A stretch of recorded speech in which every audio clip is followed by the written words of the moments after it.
This video is proudly sponsored by DigimonCard.io for all your Digimon card, deck building, deck list, card pricing, and discussion needs. Hey everyone, Eggman here with another video, and today we're going to do a quick top 8 breakdown for the pre-Ultimate Cup that MTG Girl and True Champ Steven hosted earlier this weekend. And it's just like a tinier event. It was a 34-player event, but it did use the rules that we're doing for the Ultimate Cups later this month.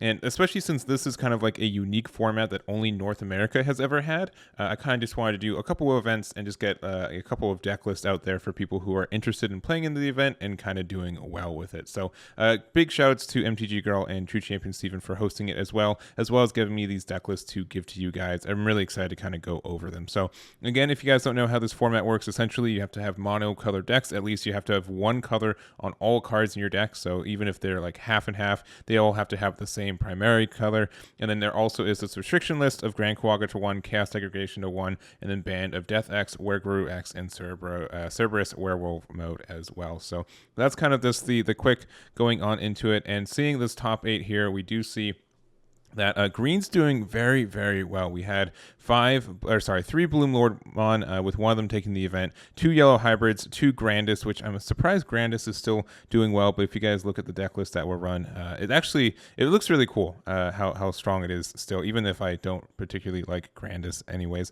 And also 1 D Reaper, which is something I think we're going to have to make sure that we look at again and make sure that we have ways to potentially get around this deck, because I think D Reaper is going to be something that a lot of people are going to run. Honestly, it seems like it's not the worst deck to be running in this format. So jumping on into the deck list, we do have the first place Omniheros, and I think Bloomlord is probably one of the knee-jerk best decks in this format. It's not losing anything. They were already mono green to begin with, and the only thing I'd say is that I'm really surprised that we didn't see any blue. At least blue was something that I thought there's a lot of potential for that, and obviously this is a small sample size, again only 34 players, but I think we would see a little bit more blue in some other Ultimate Cups. But Bloomlord I think is 100% the deck that you do have to watch out for.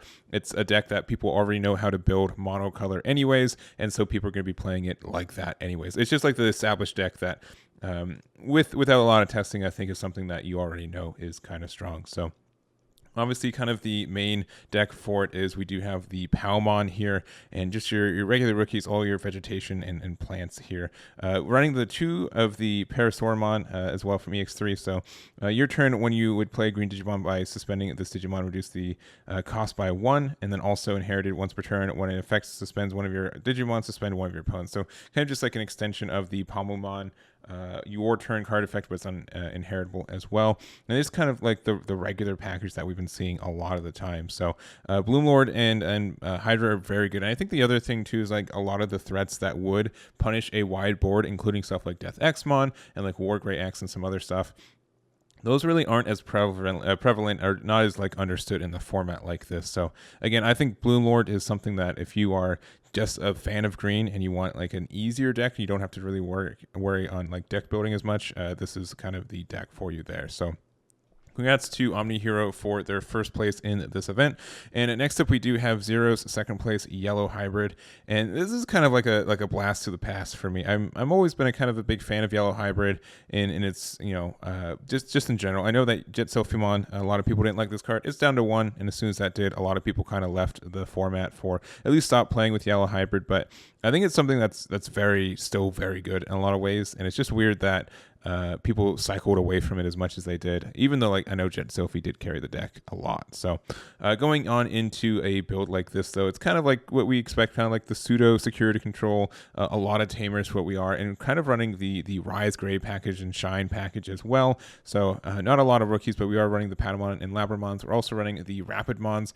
This could be something that's really good for clearing a Bloomlord field as well. This Rapidmon can get a bunch of bodies off the board, and then you also get the Patamon to get the memory back for it, so it gets a little bit cheaper. And then obviously a deck like this is just really good at closing. If you have enough tamers and you have enough hybrids to go in for game, you can definitely do that as well.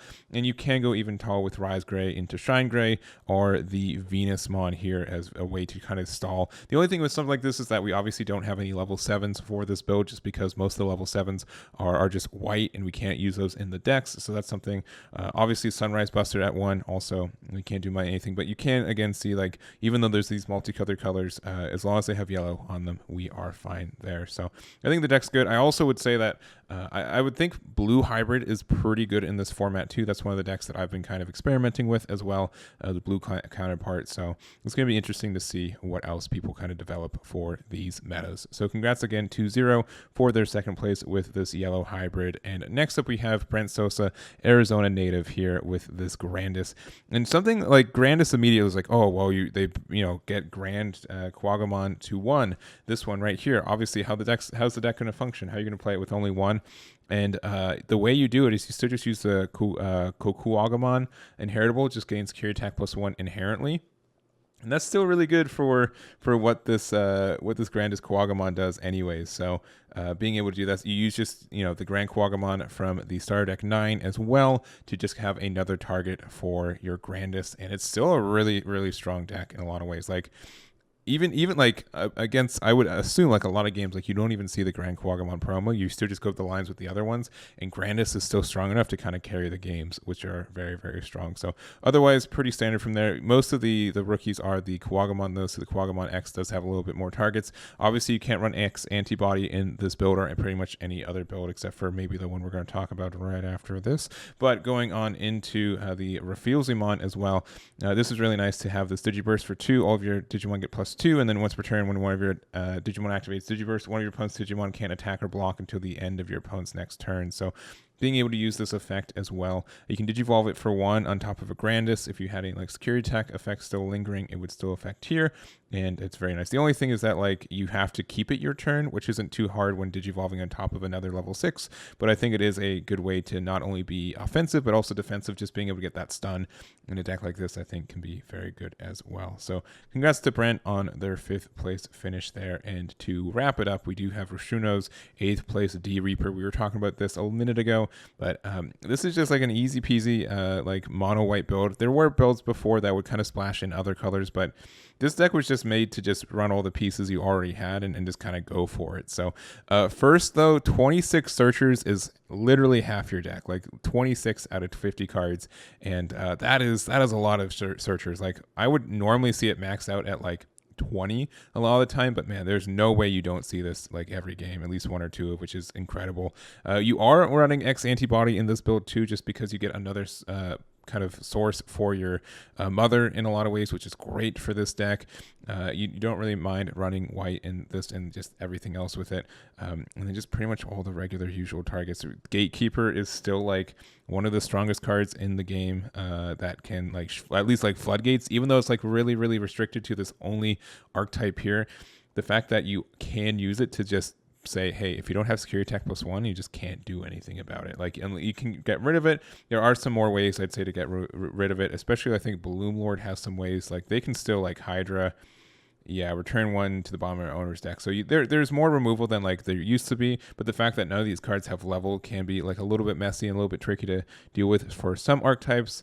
But yeah, this can really just stall the game until you get to your Reaper, and this can just still just win the game on the spot if you have enough sources for it. So make sure you remember what D Reaper does, because you might run into one in these Ultimate Cups, and just be careful about that. But that's going to be my quick breakdown. Again, thank you very much to MTG Girl and Steven for hosting this event, as well as giving me these deck lists to give to you guys, and that's going to be it for me. So again, thank you guys so much for watching. I really appreciate it, and I'll catch you all next time.